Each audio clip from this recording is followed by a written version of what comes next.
Greetings, Internet. Welcome to Aaron Plays, and I hope you're doing fantastically well. This will be the continuation of my introduction to Sixth Fleet by Victory Games. And it's the last of the introductory scenarios. So there's been 3 so far. So if you want to go watch those episodes, the first one was on submarines. The second one was on submarines sinking cargo ships. The third one was on what was called surface action in the Mediterranean, and that was ships blowing each other to pieces with surface-to-surface missiles. And now the scenario 4 is called aircraft carrier operations. So it's bringing aircraft back. Well, not back into the system, which we haven't seen so far. So I intend to, there's a playthrough of a game that me and Harry did. I'm going to bring that up using, as I've done in the other 3, using the log files going through. There are a couple of errors in that, and I'll mention those errors. And some of you have mentioned that actually going through the errors helps you learn as well. So keep the errors in. After this particular lesson, instruction, whatever you want to call it, I'll be doing scenario 5, which is the first of the intermediate scenarios, and that will have all 3 arms involved: submarines, surface, and air. And me and Harry about we're about to turn 6, maybe turn 5. Out of 10 turns, we're about halfway through. And it's been quite interesting seeing the combined arms aspect of the situation. And I hope to do all of the intermediate scenarios as well, bring them to the channel, and eventually then do a full advanced game, bringing in the logistics supply. So it's not just a straight, should I do an airstrike here because I'm closer in range? It's going to be a question. Should I do an airstrike here? Because this could use up most of my ammunition.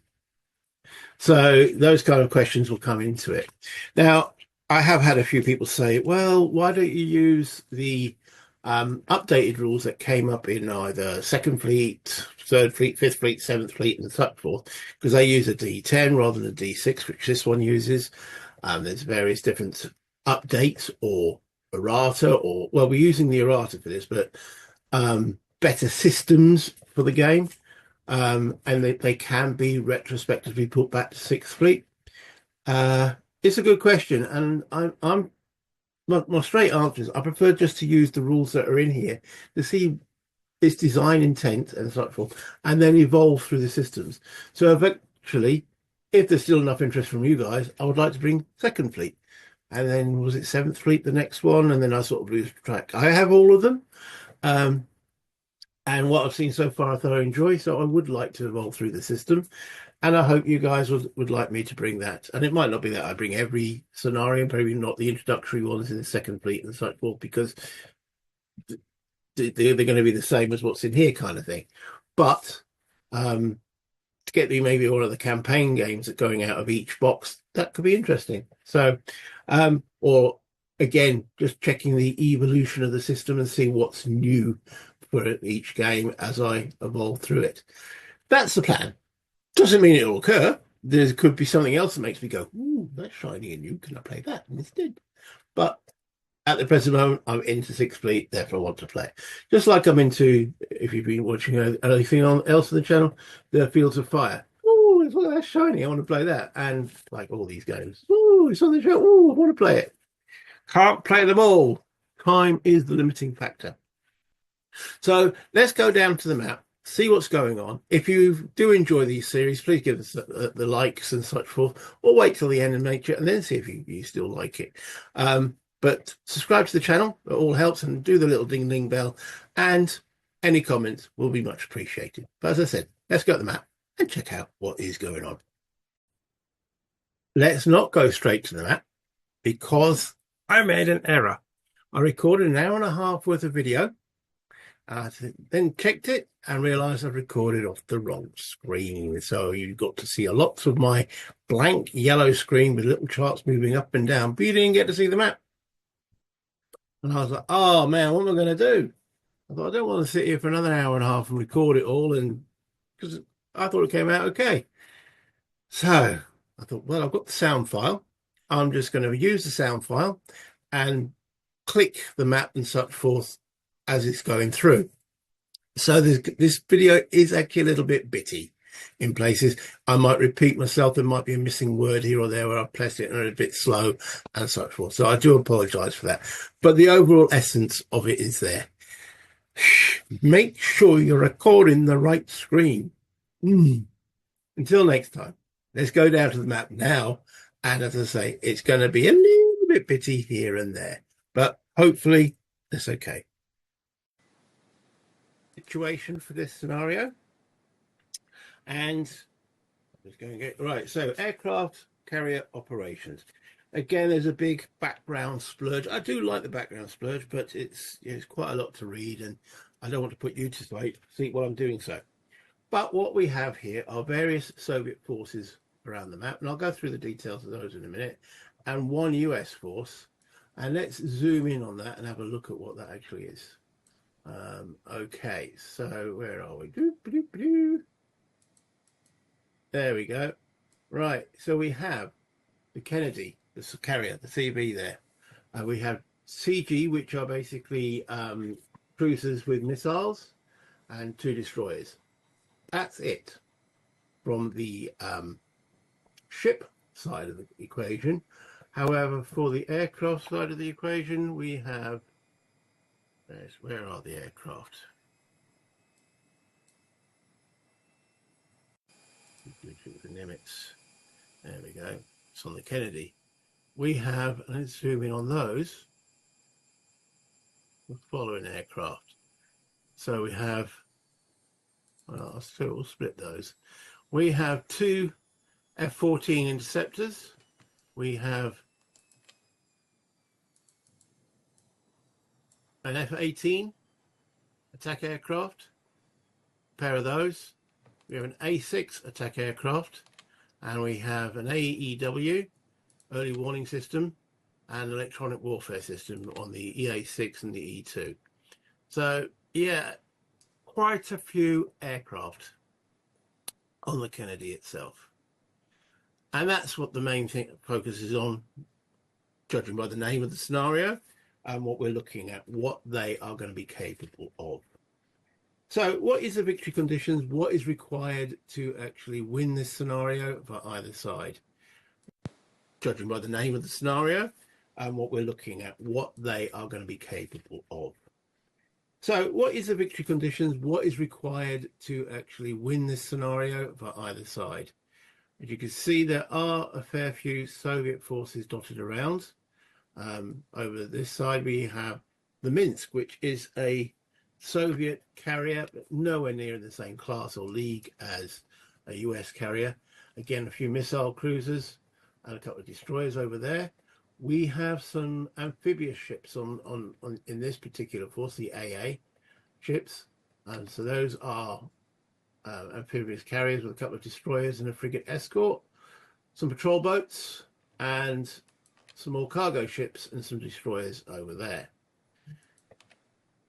Okay, now special rules for this scenario. A units cannot be placed on strategic interception or mining missions. So in the strategical phase, there are 4 things that an airplane can normally do, which is recon, tactical support, interception, where you can shoot down other aircraft, or mining missions. Those last 2 aren't allowed. It also then mentions because there is one US. Let's zoom out to see where he is. Oh, I lost him. There he is over here. There's one US. What is he called? P3 reconnaissance aircraft. He can't use his SSM value. He's got an SSM value of 20. It says you can't use it in this scenario. Air units can move into or through hexes of all countries. Surface units cannot perform gunnery combat. Okay, base hexes cannot be attacked. Why you want to, I have no idea. Benghazi and Tartus are the only base hexes in which Soviet surface units can end their movement. US surface units can end their movement in any base hex except Benghazi or Tartus.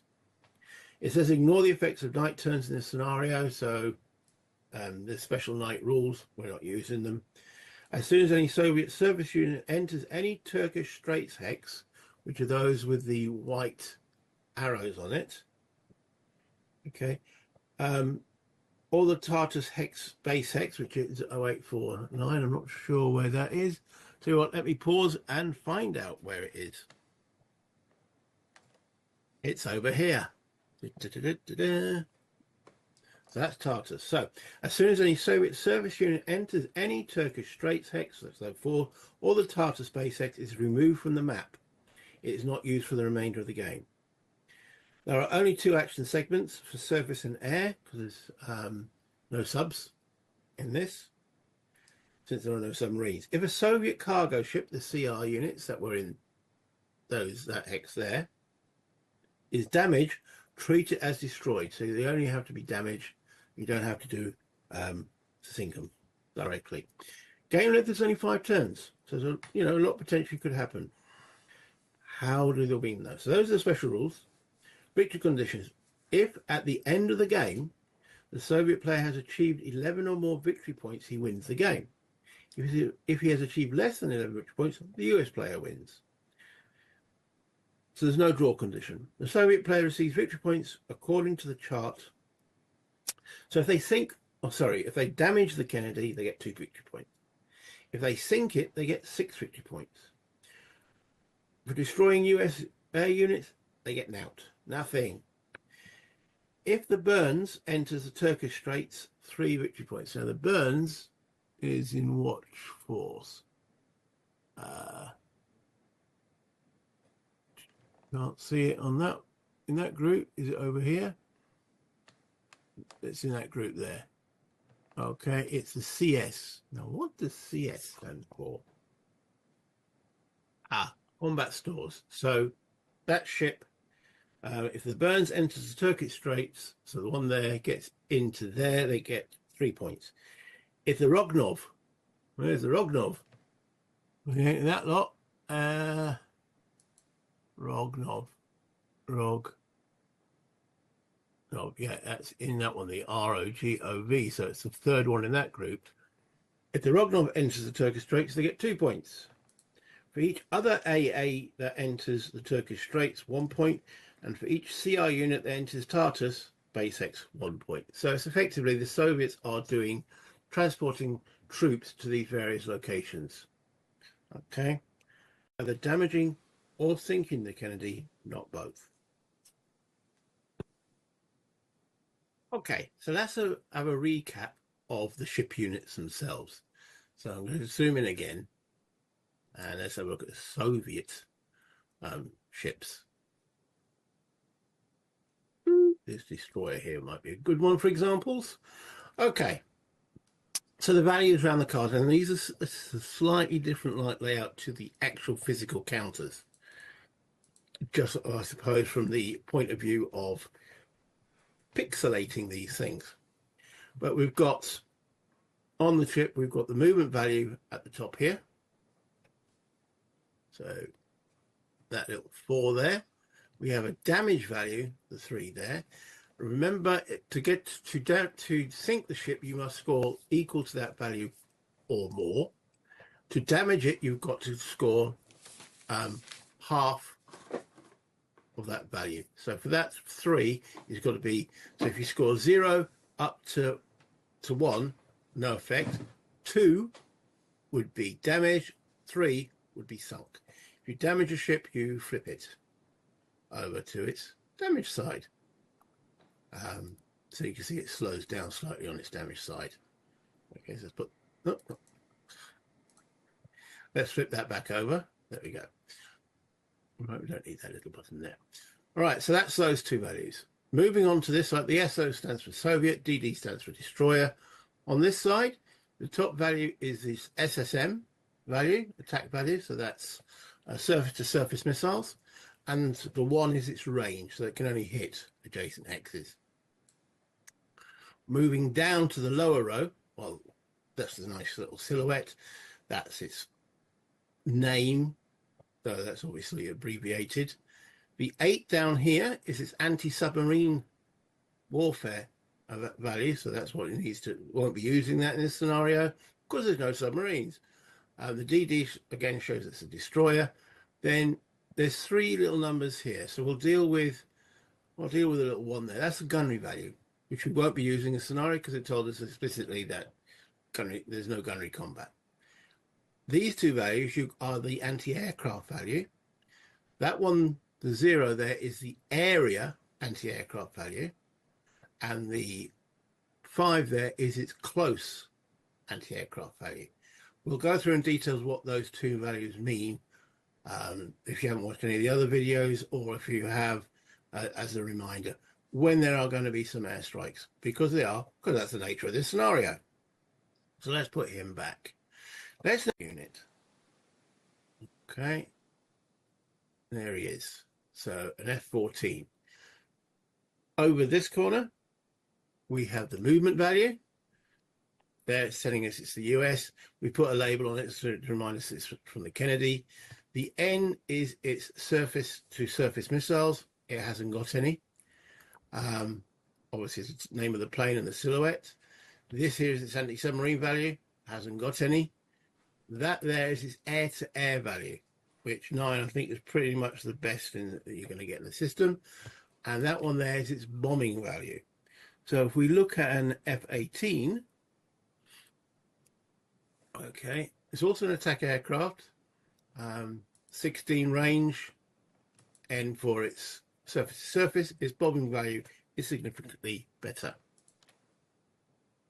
Then if we bring up an A6 aircraft, 24 range, no anti-submarine, still attack aircraft, but now it's got a bombing value of 50 and a surface-to-surface missile value of 50 up to a range of 2. The little 2 down here, again, it's its air-to-air value, so it's not so good in air-to-air combat, which you wouldn't expect it to be.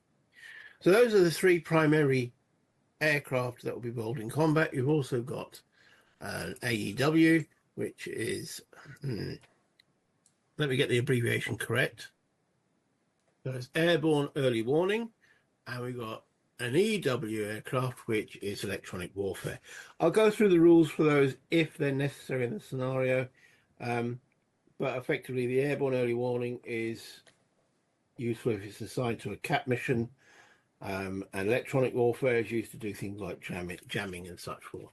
But we won't go into the specifics of those unless it is strictly necessary.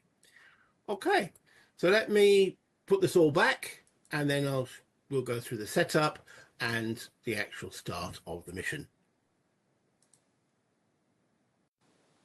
Well, actually, all the units are in their starting hexes, so we've got things like task forces to construct and such forth. But I've just started going through the log. So me being polite, hi Harry, and I've said it's all of a sudden feels much more complex because aircraft do add that little rub to the game. So strategical air phase first. So going through the sequence of play, there's a lot of things, and if I'm repeating myself, if you watch the earlier videos, sorry, some people might be just joining for this, but I will be explaining things as we go along. So the strategical cycle, which is only done on AM game turns, which is the first. So each day is split into 3 phases, or 3 turns. Each day is split into 3 turns. So you've got the AM game turn, the PM game turn, and the night game turn. Now, as it said in the special rules there, it'll still be classed as the night game turn, but we're not going to be using the night effects in this scenario. So in the AM game turn, the first one of each day, there is a strategical cycle. And in there's the political events phase.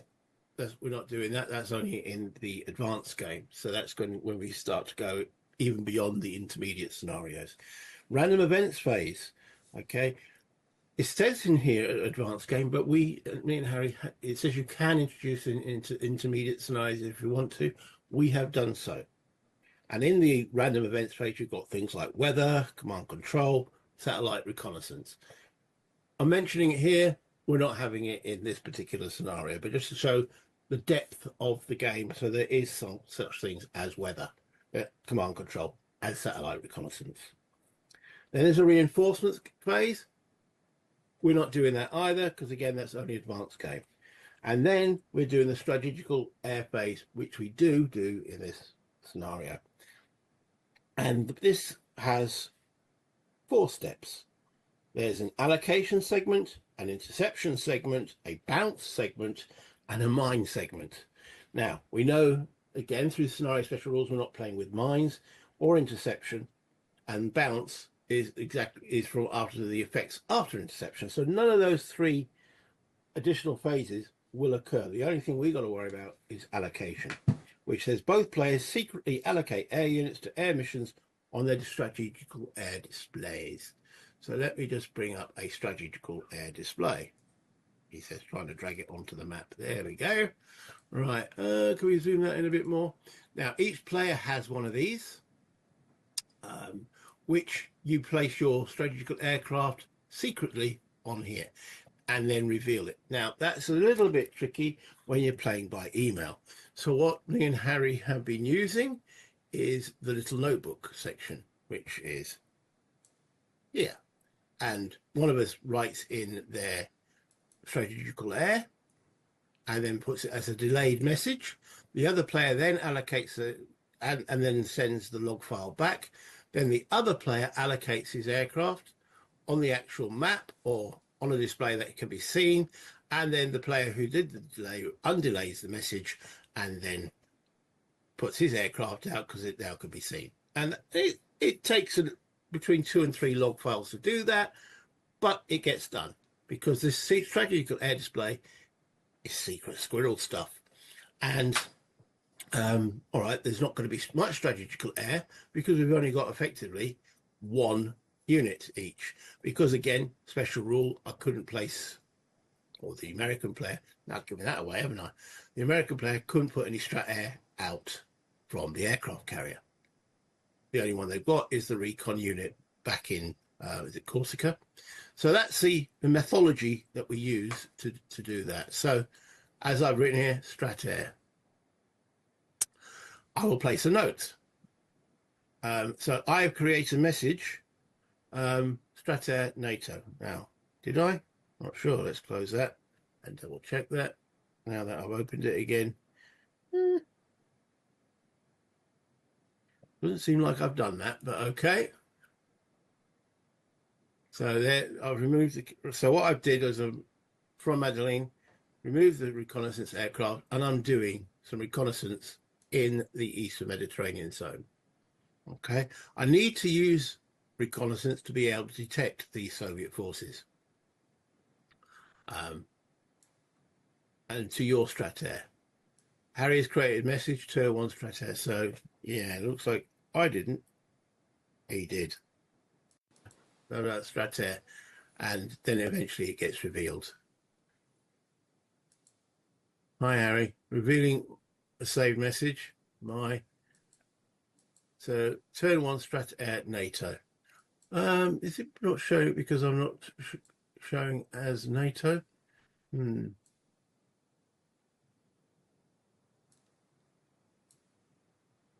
Yeah, I'm showing as a Soviet. So let me go to observer.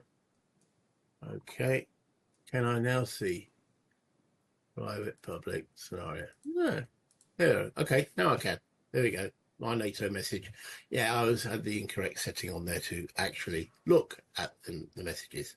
So we both put our strat airs into there. And that will be on turn 1. It's an AM turn. And turn 4, which is also an AM turn. So just telling you, I've switched forces from NATO to observer. Okay. I will use mine to detect the cargo ships in 1040. Okay. Now, if I actually go to reveal the message, can I reveal them? So there we go. So turn 1, recon in the Eastern Med from my 1 P3 RCN. And he's done T16 from Lebanon, goes RCN on the Eastern Mediterranean and goes to spot. Again, consider I've only got 1 force into spot. It's bleeding obvious, but we still put it down just in case he decided he didn't want to use his recon aircraft to do that. Can't think of a reason why not, but you never know. Okay. And 1040 is where? Do I highlight it? Yes, okay. going on. Detected US and detected Soviet. Now, I actually think, let me just double check. I diddled myself there. So as I said, I'm going to show all, warts and all mistakes that we've done. That was a mistake. So for each air unit currently on a reconnaissance mission within a given zone, so there's one aircraft on a reconnaissance mission in that zone, the owning player has a choice during the detection phase. He can place one detection marker on a single enemy submarine. There are no enemy subs occupying the zone in which the reconnaissance mission takes place. So if there was subs, I could have detected one sub. Or he can place two detection markers on any enemy surface units or stacks of units occupying the same zone in which the reconnaissance takes place. So I could have actually placed two reconnaissance markers there. So, but I didn't. Okay. Then we do the task force phase. And notice I removed my ships there, and I'm going to put them in a task force. So this is, so we've just done the detection phase, and then the last part of the strategic cycle. There is I have gone through it, so let's go. So after the detection phase, we have the invasion phase, which is again advanced game only, and then we have the task force phase. What's the phase? Phase, which we then set up our task force. So let me bring that up. This is the task force display. Zoom out a little bit on that. Did I bring the ships on here? Didn't I? Not on there. Did I bring them onto this one? I did. I use a separate display. There we go. Surface units. And let's see what we do in there. I put the ships in the order I want them to be. And the way this works, okay, the top of the stack is this unit. That's the bottom of the stack. Let's just zoom a little bit in. Why I would set them up in such a way. Okay, so the importance of what is the top of the stack and the bottom of the stack is that close AA value. All right, the close AA value is used for itself and anything above it in the stack. So the Kushig here is not receiving any, is receiving support from the Kennedy, that little 4. So if the Soviets attack the Kushig, it would have a area AA value of all of the ships in the task force. So that would be that 4 plus that 5 plus that little 3. Nothing, there's no area from the Kennedy or the Kushig. So it'll be 4 plus 5 plus 3, which is 9, 10, and 12. And then it would get a close AA value of itself and the Kennedy adding another 9. 12 plus 9 being 21. That's quite a decent AA value. So the Biddle is not getting any support. It's a tail end Charlie. It's getting no support from anything behind it because it's right at the back. Okay, so that's the top of the stack. That's the bottom of the stack. Okay. Me and Harry had to play a couple of games before we realised we hadn't been doing that. I'd been having that at the top of the stack and that's at the bottom, but we got there and we've agreed that's the top of the stack, that's the bottom of the stack. All right, so let me just close that down. And then I've got obviously my aircraft carriers on the, so I could have put these ships on this display and had the aircraft on there. I'm using 2 displays. How inefficient of me. Okay. Then that's my task force. As you can see on the map, there's the task force there. And that minimizes the amount of ships on the board. All right. And I go through. So US task force created and stacking order complete. Okay. I will do my cap and then pass back. So this is where I've gone slightly ahead of the sequence. Again, just because it's played by email, we're going through it in that way. So the first part of the activity cycle is all game turns have the activity cycle is the cap phase. But again, because it's played by email, I just put it in there rather than sending another log because it's not going to affect what he does. So cap created in the actual hex there. And and I move on my display here what actual cap I'm setting up in there. I'll go through that in a minute once it's done. Okay. So as I said on there, seems like you have no attack air, but placing cap because of the amount of SSMs I am bound to face. So my F-14s can shoot down surface-to-surface missiles. That's why I placed two of them on there. No, sorry, one F-14 there and the airborne early warning system, all to help shooting down SSMs. So they are circling around that task force, protecting it. Theoretically protecting it. Can we zoom in a little bit on that? Yes, we can. There we go. Can we zoom a bit more? Yes, we can. Ooh, look at that. Okay, so quick recap. 18 is the range. We're not need, or 24. We're not needing that. But no surface-to-surface missiles. We're not going to be using the bombing factor. What we're looking at here, if an enemy aircraft would come in, we'd be having air combat with the 9. But they're primarily there for cap, and we'll go through how cap works once he starts throwing SSMs at me, which he undoubtedly will. Right, moving on. Over to you for your task force and turn determination. Okay, so he's now says, all right, Soviet task forces, and he sets them up accordingly. I'll let him complete through that. I tell you what, I'll pause and at that point. Okay, so the Soviet display. Now, to set up, it's a good point, I should say that. To be able to set up a task force, you must have a minimum of 4 ships in there. Hence why he's not set up a task force in this hex, because he's only got 3 patrol craft in there. So let's zoom in a little bit on these. Okay, so we're at maximum zoom. All right, so he's got 4 task forces. Oops. There we go. Right. And I want to get all of them in the display. I know, I'm being a bit fussy, but there we go. All right, so his main, the Minsk, which is a carrier, hasn't got an aircraft. So either it was shot down earlier or through Soviet accounting, it's probably been sold off to some foreign country to pay for itself. But yeah, so he's got some decent. So let's have a look at the values I'm looking at. So we're looking at 7 SSMs from that, the range of 1. From the Kirov, we're looking at, these are the missile carriers. So we've got 8 SSMs with a range of 6. The Minsk itself, 8 with a range of 6. The Gol VK, 6 with a range of 5. So they've got a decent range on them and a lot of kick. CG here, another one, 6 and 5, and then another short range one, 7 and 1. So there's a lot of firepower in his Task Force 1. Task Force 2, well, that's mainly the amphibious craft. There's no real firepower in any. We've got AA, but that's about it. And then he's got his destroyers.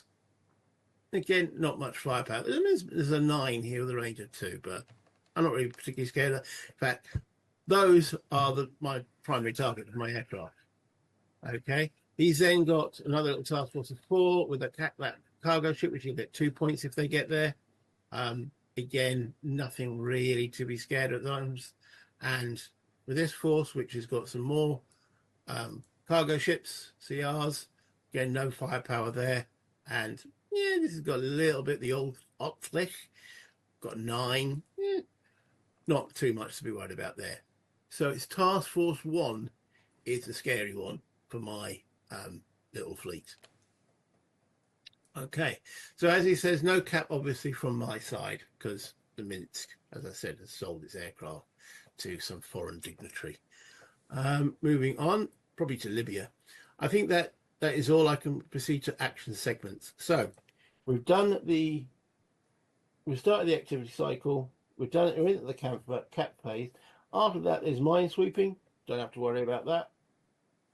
Replacement phase, if we were playing with logistics, that's where we'd get new ammunition and fuel. We don't have to worry about that. We're then into the action phase.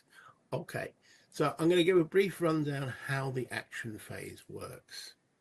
I've done this in the prior scenarios, but again, if you haven't watched those, or you're new to this, or just haven't fancy a recap.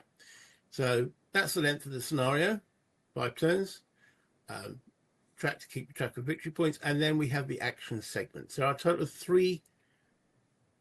Okay, there's 3 action segments. I know there's 6 showing there, but each player gets 1. So technically, you could say it's 6. But and then in an action segment, you roll a dice for the first action segment to see who has the initiative, and they go first in that, and then they can choose any of their surface or air, because there's no submarines in this. If we had the submarines, there'd be a submarine counter there as well, and then we'll be using all 6 steps in the 3 action segments that there actually are. So he's probably going to roll dice now. Let's see what's it. First one. It's a 1. If it's odd, the Soviets have the initiative. Okay, and he's put that, and he's activating his surface. Then it will be my action segment. Then we roll again to see who gets the initiative in 3 and 4, shall we say, and 5 and 6 won't be used. So as he's put there, surface, as he's shown with his counter. So let me put that down there. Okay, so we're now in a surface, and he can move. Now, let's zoom in a little bit. Okay, let's have a detailed look at these patrol craft. Okay, they have an exceedingly high value on their SSMs, 20, 15, and 15 respectively. However, they're a point-blank range weapon. They can only target one hex, a range of 1 hex.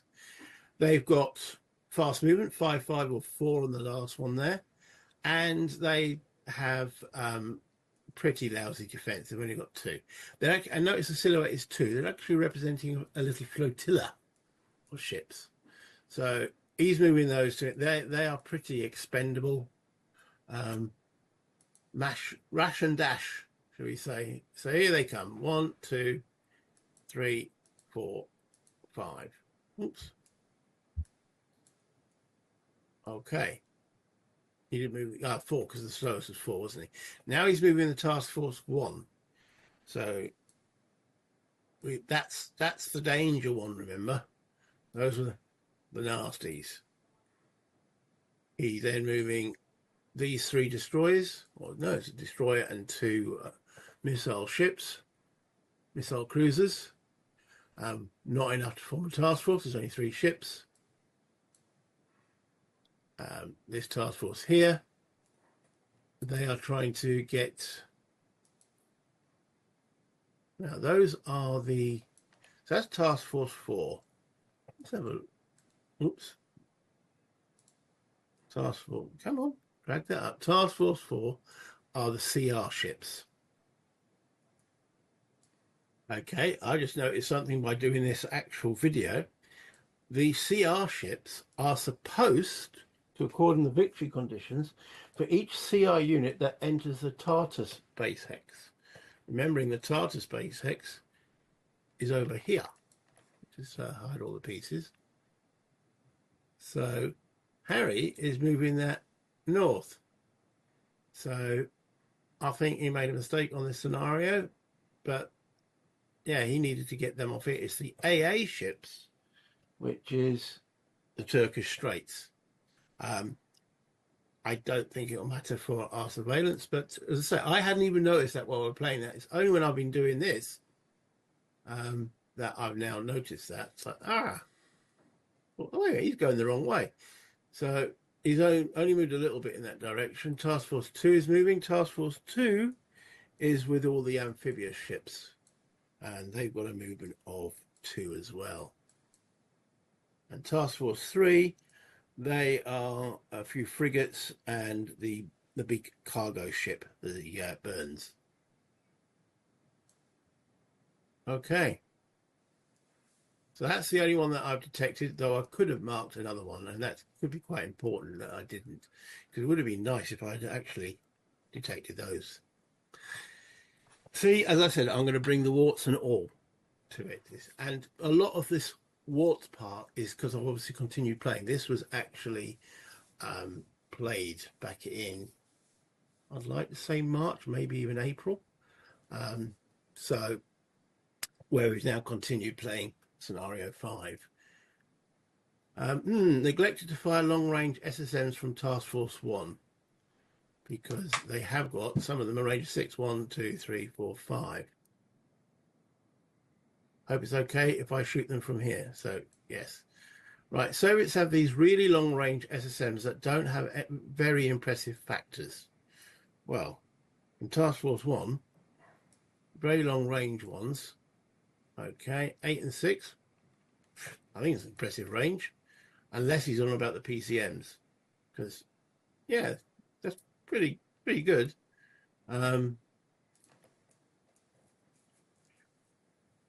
Range 5, I can muster a total of 28. 1, 2, 3, 4, 5. Range of 28. Let's have a look, see if the BAS is all working. So that one can't fire, and that one can't fire. So he's got 8 from there, plus 8 is 16, plus 12. 6 and 6 is, yeah, 28. 12 plus 16, yeah, 28. Totally agree. Ha! We got something right. Okay. Passing back to check if your task force stacking is in order. I arrange mine roughly how I want them to be. Proceeding with the SSM attack. Okay. Because I think I responded by email. Yeah, go for it. Right, so now I'm going to show how all this actually works in the combat phase. Okay. All right, let's see if I can get this all lined up properly. Well, that'll do, won't it? Okay. Combat results table. Proceeding with the SSM attack. So SSM attack, there is a couple of things. The sequence of play is on here. Now, I can't zoom this any further, unfortunately. So pause the screen, get your microscope out. Microscope? Sure, that'd be impressive. Magnifying glass, and hopefully you'll be able to see what I'm gibbering on about. Just remember, I'm actually not that, I'm quite a clever dude. So, well, in my mind. So what I've done is I've done a screenshot of that, put it into Paint, then saved it. And that means I can zoom it in. So I've brought it on here. So I can go like this. Yay!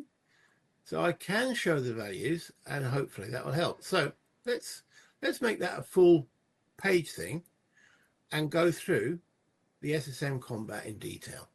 So the attacker activates submarines, surface units, or air units may attack any and all detected surface units in target hex or base hex with SSM value.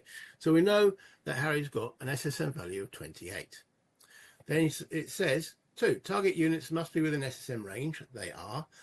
Except for air units, attacks may not be made across all land hex sides. Well, this is straight surface to surface. So -2 to die roll if no friendly surface unit adjacent to the target. That's quite important. Okay, he hasn't got anyone adjacent to the target, so he'll be taking a -2 die roll on that, and +1 to die roll for each tactical coordination up to 3. He hasn't got any aircraft that he allocated to tactical coordination, which you do in the strategical air phase. We didn't have enough air units to do that, but we did in scenario 1, where we had the submarines, we had to use tactical coordination, and we have enough air units in scenario 5, which will be the next video, or the start of the scenario 5 will be the next video. So that one's not going to apply. But before he gets to make his die roll, the defender gets his defense. So combined area AA values of all units in the target hex, and then add the close AA values of target units, then add close AA value of ship under the target unit, as I was saying earlier. So if I bring up now, can I bring that up over there? Oh, that's my aircraft that are on what you call it, cap. Where is my actual task force? He's hidden. Okay, let me pause. So bringing up the allied ships. So my area AA value is the outer number there. So that'd be 4 plus 5 is 9, 10, 11, 12, and nothing from those two. So I have an area value of 12. And then it says add close AA value of ship under target. I haven't worked out what unit he's targeting yet. Okay, but we have 12 at the moment. It says add area AA values of surface units in the SMs passed over in the attack. There are none, but I'll show what that means in a minute. Add 2 for cap mission in a target hex with F-14s. I'll be adding 2 to the cap, so because of the cap that I put there. Add 1 otherwise for cap mission. So if I had something other than F-14s in the hex, then there'd be only one added to the AA value. And then plus 2 to defense die roll if target units are in a task force, because a task force is coordinating the AA values there. So let's go back to the map. So I'll drag that out of the way. Okay. And he's written there, proceeding with the SSM attack. All right, let's see what happens next. So he's showing the target, 28 factors as we just discussed, dumping that all on the biddle. So let's have a look at the biddle, which is that. Remember I said he's tail end Charlie? So he's not getting any additional AA support. So it should be, and then, again, remember I'm doing warts and all. If we make mistakes, I'm going to try and correct them here. So we've got an area of 5 plus 4 is 9, 10, 11, 12, and then it'll be another 4 for 16, and then 2 for the F-14. So that'll be 18 total. Let's see what we get. So area 12 plus 2 from cap. Okay, that's correct. So that's 14, and close another 4, 15, 16, 17, 18. So rolling for the defense. So what is he actually doing here? Let me just bring this back up. Okay, and zoom out a little bit there. So on the defense, you could make a roll on this using these as the dice, and on the attack, you're rolling there. So we're rolling here, and we'll be looking at 18. So we're looking into the result for the 18 column here. And this will be his die roll modifier from his attack. And it'll be a minus number. So let's see what he gets. Now he's rolling for me here. This is my defense roll. Now, obviously, we were playing face-to-face. I'll be rolling my dice. He'll be rolling his dice. But again, to cut down the amount of log files that's exchanged between the two of us, he's rolling the dice for me. So that's a 5. Okay, moving along, that should be a -5 result. Plus 2 for task force. I forgot about the chips. Plus 2 for task force. So that's a 5. That's a 7. Moving along into that 15 to 20 column. Yeah, that's 6. Defense equals 6. Now he's rolling the attack. So he rolls 5 for the attack. And this is where you look in this column. 5 for the attack. And he's looking in the 28. So he's looking there. So he's got a 5 there at the present moment.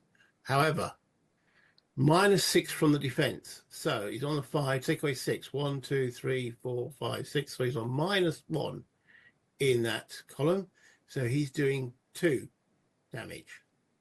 Okay. -6 from defense. -1 from the 28 column.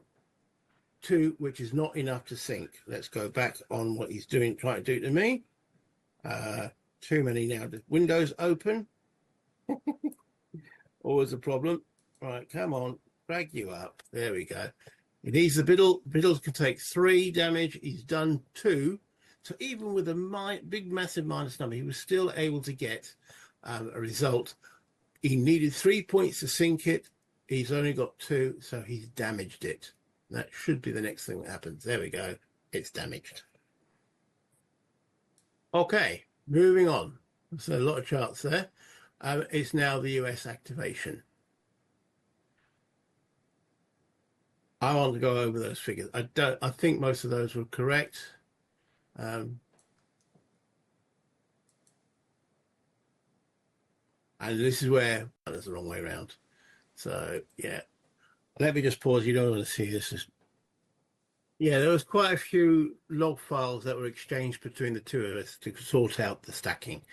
Um, I had them the wrong way round. I had the biddle, which I thought at the time was the top of the stack. I did mention earlier in the video we had corrected. I wasn't sure the exact moment that we corrected it. It was during this actual game. So the biddle is now the top of the stack. He was actually targeting the bottom one unit, but that was the one he got. He wouldn't have done any further damage or high damage, so we thought we'll keep it at the top there. So that is now top, still the top of the stack. That is the bottom of the stack, and now we've agreed it. I was doing it the other way around.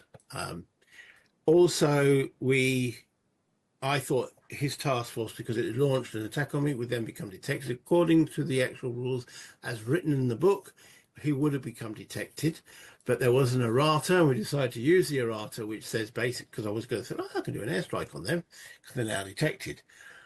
Technically, if you remember right at the beginning there, I said I could have detected 2 surface forces, so I could have had them detected, but missed that one in this particular game, and therefore the errata says there must be in the detection zone, which is within, you've got a limited detection zone, which is adjacent effectively. They use different terms, limited and I remember the other name on detection zones, rule 9. Yeah, you've got limited and something else. Hold on there, Alt P. Limited and extended. You have to be in a limited detection zone to be detected if you let off some SSMs, which means basically adjacent to be able to be detected. So that's in the errata. And as I've written there, I changed my stacking accordingly. So what happens next?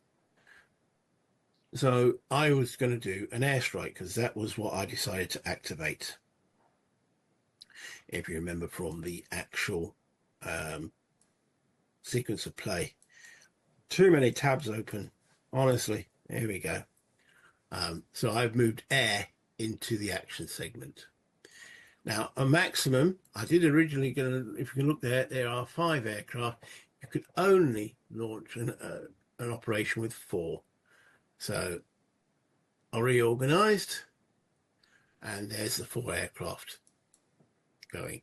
So we're sending an F8, 2 F-18s, an A6, and an F-14 to in its bombing mode. It can, if you use its full interceptor mode, you can't use the bombs. So as it's in bomb mode, it's actually its air-to-air value drops from that 9. I think it goes down to 7. As there's no Soviet Air Force to worry about, the air, the skies are American. There we go. So I'm sending my aircraft out to bomb the Soviet, all on a bombing run, as written there. 180 bombing strength. So how did I get to that value? It says 350s from the 2 F-18s and the A6, and then 30 from the F-14. 36 on each of the cargo ships. So let's bring up the Soviet cargo ships. That is in Task Force. Task Force 4. Okay, so there's 1, 2, 3, 4, 5 of them. So I'm putting 36 onto each one. So again, if we now bring this up, I'm hitting into that column there. Okay, that's the aim. So area AA equals 4, close AA equals 10, total of 14 plus 2 for it being in the task force. Let's see how I got to those values. So we're hitting into here. Area, there's 4 from the Oslik, and that's pretty much it. And close is 10. 1, 2, 3, 4, 5, plus 5 is 10. So I'm targeting those ships there. All the units that have been targeted to defend. The Oslik, which is bottom of the stack, I'm not hitting at all. So the Zach Hauer will help defense of all those cargo ships. And then he's got plus 2 defense because they're in a task force and sort of coordinating what they are doing. Then 6-sided dice for his defense, is a lousy one. See, I rolled mean for Harry. That was a mean roll. So again, looking on this chart, do we want to zoom it in a bit? Or do we not? We can extend it that way a little bit. There we go. So that's a 1. He gets +2 for it being a task force, gives 3. And we're looking at a total defense of 10. So in that column, looks like a -3 to me. Did we get that right? Defense equals 3. No air lost. Anti-aircraft fire can hit aircraft. And if he rolled, now I'm trying to remember now, it's a 5 or a 6 damage. It's 1 aircraft shot down. And 7 to 10, is it 2? Let me just double check those figures because he didn't do any. I'll double check in the rules. Yes, so if the number is between 5 and 7, 1 air unit within the attacking stack of the owning player's choice is immediately damaged. Put the air unit over to its damaged side. It is not mandatory that the damaged unit be one actually participate in the attack. So I could bring something along just to take the damage, but it must be in the stack with the attacking units. If the numbers between 8 and 10, 2 attacking units of the owning player's choice are immediately damaged and flipped over. So as he only did, as we've just seen on there, 3, no aircraft suffered any damage. Right, so now I start shooting up the ships, and I'm working from, so INSAR first, 36 attack with -3 to the actual roll. Okay, so we're looking at this column here, 36, and we're subtracting 3 from it. Roll a 2, which is 4, take away 2, take away 3, 1, 2, 3 is 3 damage. 3 hits, sunk. Is that correct? INSAR can only take 3 hits, sunk. And do remember, there's a special rule. I only have to damage the ship, so I only need to do 2 on them, and they're still classed as sunk. So 3 hits, sunk. The YAML, which is probably the next one in line, which is there. 36 -3, so the -3 defense value carries on. I mean, I did roll rubbish for him there. Roll a 5, 5 hits and sunk. The DIKSN, 36 -3, 6, 5 hits and sunk. Megra, 36 -3, 5 hits and sunk. So you can see the power of the aircraft there. These are absolutely getting hammered. There's SVIR, 36 -3, roll a 3, 3 hits and sunk. Return of the aircraft. So that airstrike is pretty much, well, it's wiped out the task force and wiped out, even though they were going the wrong way, it was totally irrelevant. So let's zoom out a little bit on the actual map. And they return back to the ship.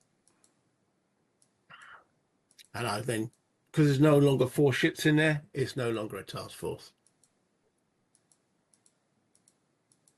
Okay, that sort of cleared up, and my aircraft go and land back on the carrier. So the next phase is just my surface, because he has, let me just bring it up here, he has no air, so it's just my surface.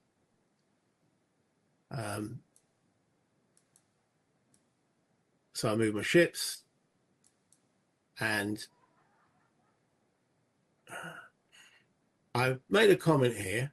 All right, it does seem strange that I cannot send out air to find those PC markers, those patrol craft, and must suffer their SSM strike first. It does seem a little strange to me that I can't send out aircraft to find these pesky units, but that's the nature of the game. And then we go into turn 2, because we've done effectively the 3 actions in the sequence. Okay, he has no air, so there is no air. Right, turn 2.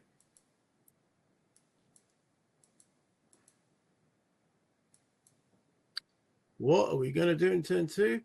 So we're just cleaning it up, tidying it up. Right.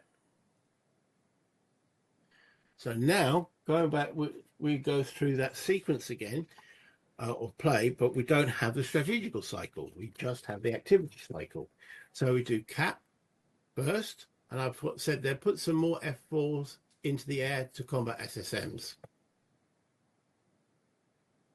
And action phase 1, this is the die roll. Who goes? So 2, so NATO goes next. NATO. Odd, Soviets, evens, NATO. And this time I decided to go surface first. Okay. And I don't want to bring the whole thing up. So on here, I should have marked it and probably do later as surface there. Okay. The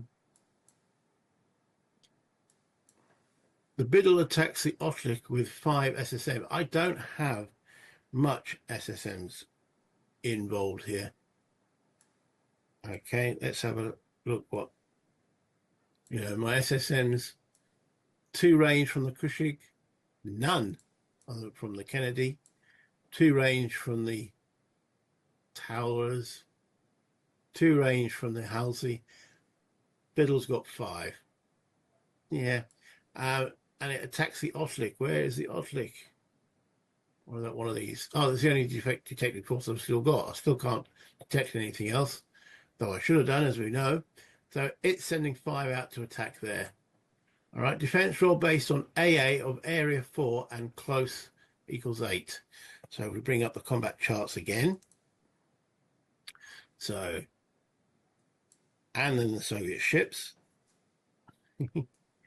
Hey, lots of tabs open.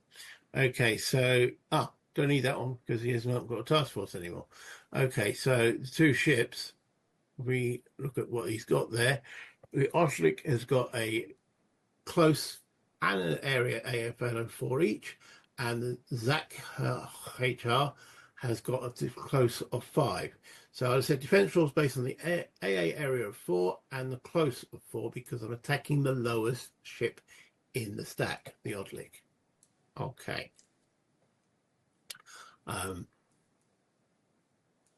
Die roll of 3. So we're looking at 3 with an 8. He's got a defense roll of 3. He's no longer a task force. He doesn't get any plus modifiers there. 3 defense. Attack on 5. I rolled a 2. So I'm only attacking on here. I rolled a 2. Minus 3, 1, 2 is going to be 0. Missed. And that's back over to Harry. Okay. Looks all correct and devastating. I found using the areas. Oh, wow. Activating surface and hope.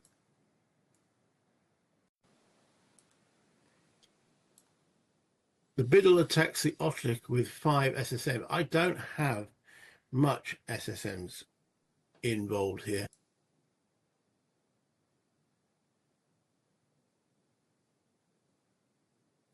I found using the areas. Oh, wow. Activating surface and hoping for big SSM hits. So let's move that down out of the way for the moment and bring this up. So in the turn sequence, he's bringing his surface into action here. Okay, and let's see what he's going to do. So they're coming in first, are they? All right. So he's now got a force adjacent, which will then make them detected as they're attacking me. Oh, he's creating a lot of detected markers for some reason. Okay. Start trying to peel the stack by putting all 19 SSMs on the Kushig. So let's have a look at my ships. Come on, up you come. You know you want to. There we go. Remember, that is the bottom of the stack. So he's put in 19 SSMs from those 3 ships. So he's got 8 from the Slava, 7 from the Bedve, and 4 from the Kirsch, which is 8 plus 7 is 15 plus 4 is 19. So 19 attacking that ship. Okay. So the area AA is 10. So I've got 2 from the middle plus 4. Sorry, no, yeah, 2 from the middle plus 5 is 7. 8, 9, 10 from the towers, nothing from those two, so that's 10, that's correct. +2 for the F14 cap. Okay, so that is going to be 12, and then the close AA value is just going to be the cushion itself for a total of 17. He then rolls 4 for me. Thank you very much. I rolled a 1 for him, he rolled a 4 for me. Kind, warm and generous. There we go, 4. And that's going to get a +2 because it's still a task force, so it's going to go up to 6. Okay, we're looking at an AA value of 17. Yeah, I think you forgot the 2 for the task force. Okay, so it should be 5. He's given me 4. Ah, he's remembered +2 for the task force makes it a -5. Okay, so rolling the attack. He rolls a 4 for the attack, and he's got to take 5 off. 1, 2, 3, 4, 5. -1, and he's taking an attack of between 15 and 20. That's going to be 1 hit, which is not enough. 1 damage, not enough. Okay. So I'll assume he's correcting what's going on there. Oh no, he's bringing his bigger task force, the nasty ones. These guys are moving up. I think I just skip. There we go, so you can see. 2, 3, 4. All right. 28 SSM factors from this stack, all on the. He's targeting the same shit. Okay. Modifiers are the same, so 17 defense +2 for the task force. So I've got it's rolled again because this is now a separate attack. So again, he rolls 4 for me, which will be a -5 as we worked out from that. -5 again. The attack is now 28. He rolls a 3. Let's bring that up. Let's have a look. So we're looking at 28. So he's in this column. He's gone up a couple of columns. So he rolled a 3, and it's -5. 1, 2, 3, 4, 5. -2 column with 28 is 2, which is enough to damage Bushy because he's got 3. Remember I was saying 0 to 1, it would be no effect. 2 damage, 3 sunk. 3 or more sunk. Okay, damaged. Not great. Was hoping to peel away that ship to try to do the patrol boat strike on the Kennedys. Because if he had sunk the Cushy, the Kennedy would be suffering the SSM strike without any backup support behind it. Okay, so what's he going to do now? All right, we keep lurking with them for another round since Strat does not come around yet. But I think the odds are decent to damage Kennedy here and now, so let's go for it. Okay, here they come. Remember, these have got really high attack values, and there's not much I can do about them until my next air phase. Okay. Might as well split the factors and put 46 on the Kennedy and 4 on the Kushik. So this is where the chart comes in. He could have put 46, 47, 48, 49, 50. But it won't get him any additional bonus. So he's putting 4 down here to see if he can hit the Kushik, which is unlikely with a 4. He might have been better to do a 28 to 35, but he wants to try it and hurt or damage the Kennedy. If you look at the Kennedy's defense value, okay, it's got defense of 8. So he needs to do, 0 to 3, no effect. 4 to 7 damage, it'll be flipped over, and my air will be restricted by that. And then 8 or higher, it would have been sunk, and therefore my air would have gone with it. I can't remember if they can scramble to an airbase, to be honest. But yeah, so the area AA value is 10 plus 2 for the cap is 12, and closer to the AA for 7 for a total of 19. Plus 2 for task force. He rolls for my defense a 2. So he's starting to be mean now. He rolls a 2 for my defense of 19. So we're looking in this column here with the 2. Notice these are slightly different. There's a 1 here and a 2 here. This is 1 lower, if you see what I mean. It gets a better result for the same die roll. So with a Six-sided dice roll of 2, which becomes 4 for the task force. With 19, that is going to be a -4. -4. Rolling the Cushing first. Rolls a 6. That's a fantastic roll. Still not enough because he's got such a lousy attack there. Okay. And then should have saved that 6 roll for the candy. Absolutely. Here goes the candy. Rolls a 3. Okay, so he's got 3. And remember, he's subtracting 4 for the damage. So roll 3. 1, 2, 3, 4. So -1 with an attack of, what was it, 36 is 3. Not enough. If he'd have had one more, so if he'd rolled a 4, if he'd rolled a 5 or a 6, he would have done the 4. He would have damaged me. Not enough. Sad face. Back to NATO. Okay. Okay, so let's pause there. So when I exchange a log back, I said, phew, this is quite exciting. When you're actually going through the log and the numbers are coming up and then you roll the dice and you check the table, it's like, what's going to happen? So yeah, it does get a bit tense and exciting. Okay, back to NATO. My air. Okay. Got to try for those patrol craft. Yeah, I don't want to be hit by those again. So sending out 4 aircraft, 2 airstrikes. First one. So this is I'm sending split as 36 on PSC1, 36 on PCS2, and 28 on PS3. Okay, because I'm sending out those 2 attack aircraft, they've got attack of 100. I can split it as I want to. And again, using the table, 36 to 45. So I'm using 2 lots of 36 and 1 lot of 28. Defense roll of 8, close to 8 is 5. Rolls a 5, so he gets a -3 modifier. So let's just go through that. Defense of close to A8 is 5, because they're pretty rubbish from that point of view.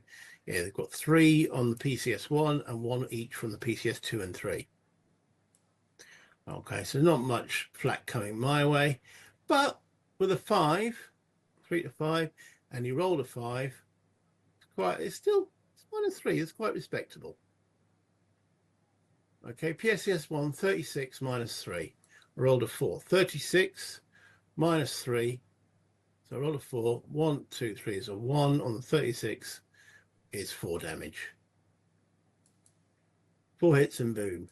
PCS2, 36 and a 3, 4. 4 again, 4 hits and boom. And 28, roll a 3. 3 hits and boom, 2. Sunk them all. Okay, again, and that was just 2 aircraft sent out on those. Second airstrike, which is these 2 aircraft on the other encroaching ships.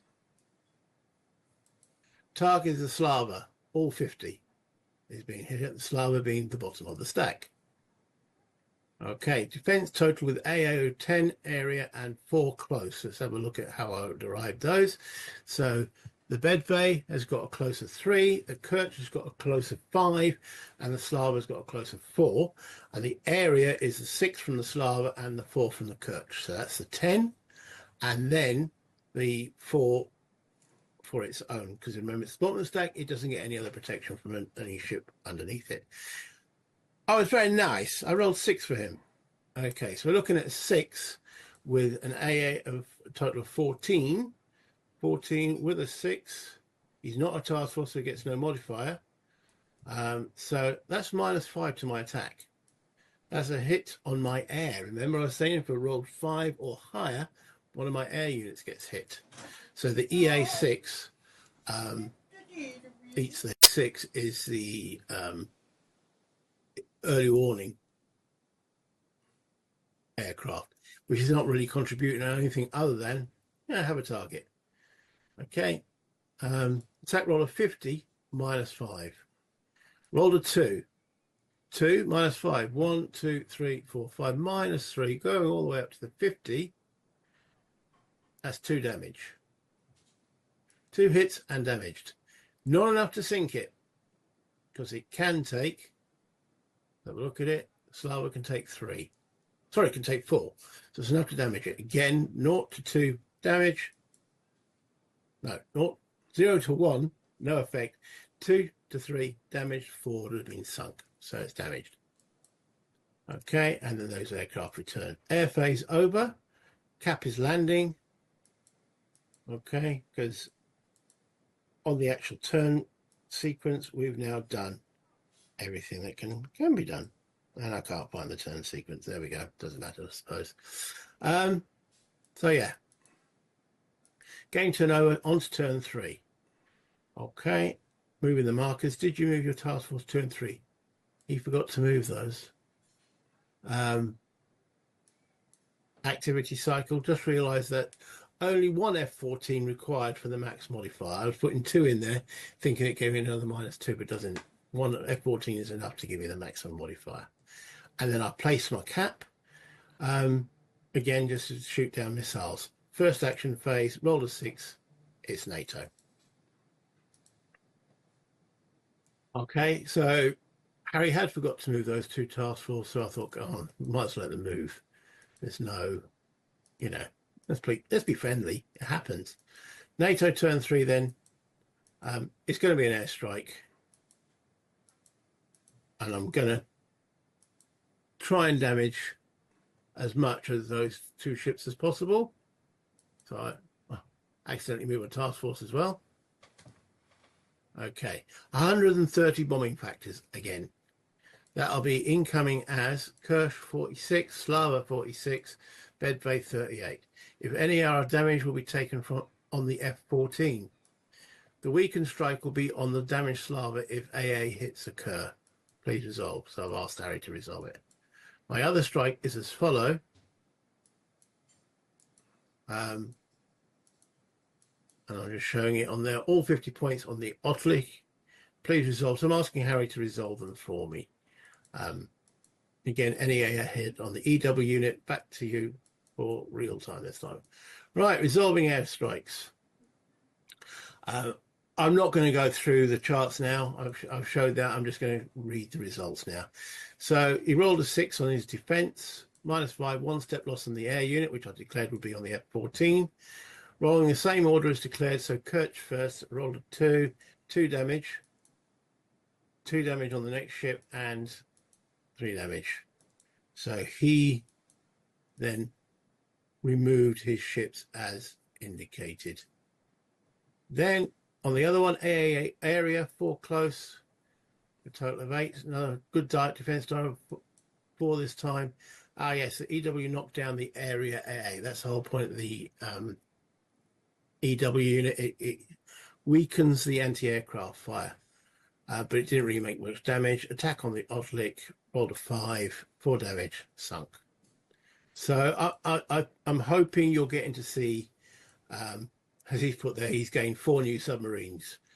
His surface activation, he's carrying on moving his ships to do as much damage as possible. SSM attack with 4 factors on the Kushig. Hey, you never know. So it goes through the values, area 10. And so, but SSM cannot cross a land hex. It's a whole, we determined it's, and the rules say it's a whole complete land hex, so he can fire over here. Let's take it to the attack here before I move, which is fine. 28 attack factors. Eyeballing the odds, which is difficult in this game, I feel since the CRT table is so convoluted, it is a little bit. I have a feeling I would have not a non-zero chance to damage the Kennedy, but more likely to whiff, so maybe worth thinking a cruiser instead.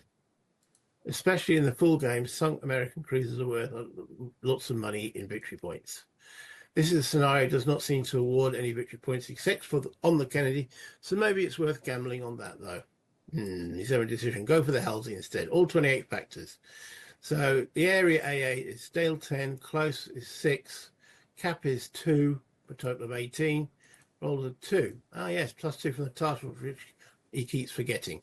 It's easy to forget that modifier. Defense is 4. His attack is 2, does 2 damage. which can't remember if it's enough damage to do the Halsey. Let's have a look. The Halsey, which is that one, yeah, he's damaged it because it can take, I think it was 4 on the other side, but yeah, it's enough. Right, and then he moves his task force away. I think that's all. US surface to go. The only reference to land features, so I'll go through that, which mentions a hex composed entirely of land, would not be acceptable. Islands aren't entirely of land. So, moving my ships, still not detected your task force 1 because he wasn't close enough. So I can't strike it. I also noticed that you took my AA hit on my aircraft on the F-14. But yeah, it doesn't matter, adjusted. Okay, so as I can't target his task force there, I'm going to use my ships to knock out these 2 lurkers, which only 1 hit on it was the damage rather than not. I'd say my SSM values are not great. That's the end of turn 3, which is the return of the cap, and then we go to turn 4, which is the next day. So we go through that strategical cycle again. Okay. Strat air phase. Basically, you detect my task force because I've only got 1 thing to detect. I mean, we could have gone through all the planning and such forth, but there's pretty little point to do so. And I detect yours with my AA units. Okay. And I'm not even bothering to detect his task force. I'm detecting the one with his amphibious strips because those are the ones that I have to think and stop getting into the straits. However, remember, I could have actually detected 2. That's an error we made throughout this scenario. Launching cap, again, to protect my aircraft carrier from SSM strikes. Action phase 1. Who goes first? 5 is the Soviets go first. Right. You did strat air detection on my task force, on that one there, not on the actual task force 1, but I could have done. For me, there's only 1 thing to detect and 1 RCN aircraft, so pretty clear. And Harry has now realised we should have been placing 2.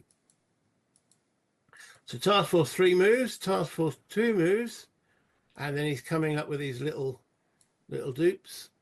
Starting with surface, whooping 3 SSM to Kushik. No point avoiding losses here. And he's trying to knock it out with the die rolls. Not enough. Impossible damage, but having adjacent ship will help later attacks, which is true. And he comes in again with another one.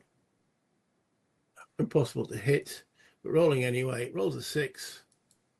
Again, there's some chance of hitting Kennedy, but far more likely to sink a cruiser. Got 44 factors now coming in. So, hey, I'm not seeing Kennedy getting damaged. So Halsey it is. So let's now look at this one in a little bit of detail. Okay, so he's trying to hit this. His aim here is to weaken my anti-aircraft value so he can eventually get a decent strike on the Kennedy without them being totally protected by the AA. So he's written there, area AA is 8. So we've got 2 from the Biddle, 3 from the Halsey itself, 3 from the towers, so that's 3, 6, 7, 8, because this is Kennedy and the Cushing have no area. And I've got +2 for my cap. Close AA of 4. Again, he's going for the Halsey, so it has its own, which is 2, and 2 from the towers, so that's 4, for a total AA value of 14. Roll of a 4. So let's bring the chart up. Roll of a 4. They're in a task force that will go up to a 6.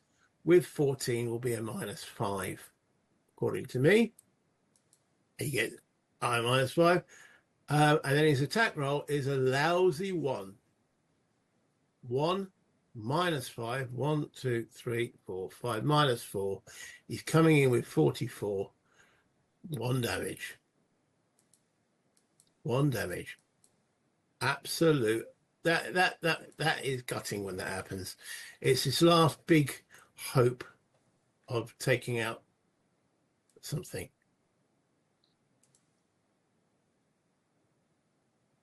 I'm still following the same mistake. I'm only detecting a task force 2. I know he's brought it close now, but I could have detected 2 task forces. But it doesn't matter. I'm going through the rest of it too. I don't need to go through that again. The nature of log files, sometimes we restart the log and go through it. So I was trying to avoid doing that, and because it was happened. So we're back to now. It's my airstrike. Soviet service. Actually, no. Let's do surface instead. I said for some reason. Yeah, I can do hit Soviet ships for surface. SF strike on task force 1. I have 23 factors, all 23 on the Grisnay. AA defense of 19 and close AA of 4 is 23, plus 2 for task force. 6 on his defense roll, minus 7. I'm not going to do here nothing. Now comes the airstrike. Okay. Again, the reason why I'm going, I'll be activating next because I've done my surface and he's already activated, so I'm getting two bites at the cherry effectively. And this time we're going for those AA ships. Total of 180 bombing factors, as you can see. 3 lots of 50 from the F-18s, 2 F-18s and the A6, and then a 30 from the F-14, which is in bombing mode rather than interceptor mode. There'll be 5 36 AA strikes on the top 5 AA units. So let's have a look at the Soviet task force here. Well, I feel I'm being really, really mean to it. I need to bring it up, don't I? There we go. Ooh, wrong display. Close that one. There we go. Right, so it's all these ships here. And as I say, there'll be 5 36 strikes onto the top 5. 1, 2, 3, 4, 5. Okay. I named those ships then. First defense roll, area fire of 4, close AA of 12, a total of 16 with plus 2 for task force. This is going to be yet another 6. No, rolled a 3. Count me surprised. The Vassal module does seem to roll quite a lot of 6s. Defense of minus 5 on all of them. Gagra. 1 air unit's hit. Yeah, because he got 5, didn't he? So 1 air unit's damaged. The last attack will be reduced from 36 to 21 because of the damage sustained. Anyways, the Gagra. Roll a 2. Result is minus 3 equals 2 hits. Only needs 2 hits. Sunk. Next one, the Batum. 4, 3 hits. Sunk. 36 minus 5 on the next one. 5, 3 hits and sunk. So you can see this is just 36. 4 hits and sunk. This is similar to the effect that the Soviet submarines had on the American carriers back in scenario carriers, cargo ships in scenario 2. It's just a turkey shoot. Last one. 21. I rolled a 1. I missed him. Returning air. I missed him because it was weaker. Rolled a 1. He had minus 5. So yeah. So I missed one. So end of turn. Turn 5. Who goes first? 3. Over to you then. So, surface, obviously. He gets some ships. According to the scenario, these units all disappear. I can't strike them once they're in the Turkish Straits. Okay, I think that earns me 7 VP, so I need 4 more kills. Okay, so he did get 7 VP through. How did he get 7? Okay, task force 3, the bird, that's worth 2, 3, 4, 5. Maybe pause and see if I missed something. Yeah, it is quite correct. For the Burns, it's 3 points. For the Rogov, it's 2 points. That's 5. And each other AA unit, 6, 7. So he's quite correct, 7. So even though I have got the ability to, with the aircraftness, to smack him all over the place, he's still got 7 VPs. He needs 11 to win. If he has achieved 11 or more victory points, he wins the game. So he's on 7. So as he's just written there, he needs 4.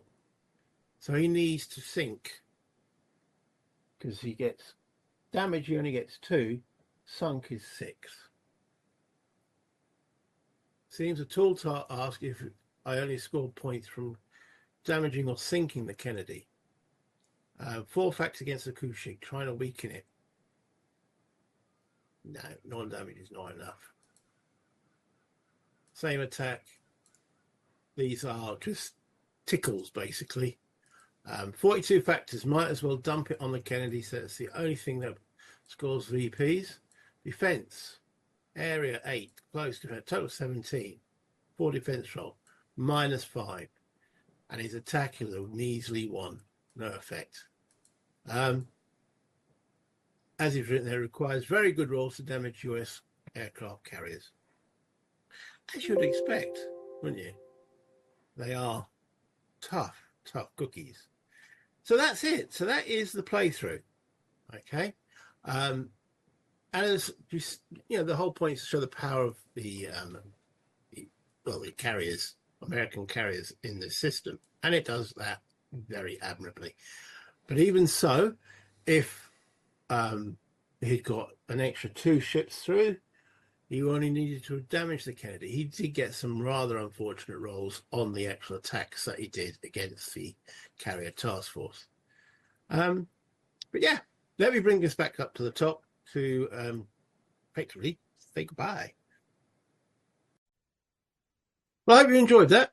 I know I went into quite a lot of detail, especially on those early strikes, to go through the figures again and showing you how it works, and then skimmed through some of them again, because it's the same calculation. But once you get used to that chart, and there is, yes, you can game it, okay? 36 factors. If I attack with 35, I'm a 1 column less. So is there a way around that? I suppose. I don't know what the later games do, but it's a bit gamey, I suppose. But yeah, it works. And as I say, going through those log files when you're playing someone, it is quite exciting, because you're like, what's going to be next? What's going to be next?